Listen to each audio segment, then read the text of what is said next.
ঝিনাইদহের পর এবার নাটোরেও দ্রুত আর হয়রানি মুক্ত নতুন বিদ্যুৎ সংযোগ দিতে শুরু হয়েছে আলোর মিছিল কার্যক্রম।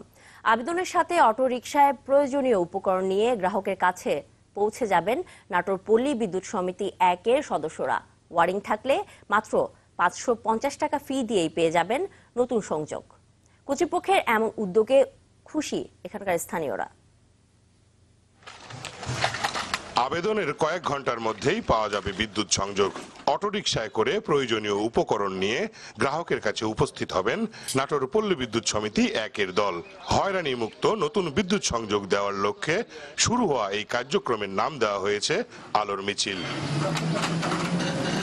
পল্লী বিদ্যুৎ কর্তৃপক্ষের এমন অভিনব উদ্যোগে খুশি স্থানীয়রা।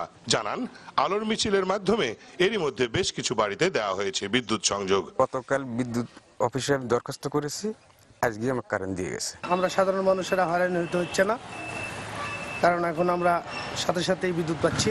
আমরা কোনো দালালকে 1 টাকাও খাওয়াইনি, আমাদের শুধু মিটারের 550 টাকা দেওয়া লাগছে, তাতে আমরা কারেন্ট পেয়ে গেছি। কর্তৃপক্ষ বলছে, বাড়িতে ওয়ারিং থাকলে আবেদনের সাথে সাথে বিদ্যুৎ পেয়ে যাবেন গ্রাহকরা। দ্রুত ও কোন রকম হয়রানি ছাড়াই গ্রাহকের দোরগোড়ায় সেবা পৌঁছে দিতেই তাদের এই উদ্যোগ। হয়রানি মুক্ত বিদ্যুতের অঙ্গীকার, এই প্রতিপাদ্যকে সামনে রেখেই আমরা আমাদের আলোর মিছিল এই কার্যক্রমটা শুরু করেছি।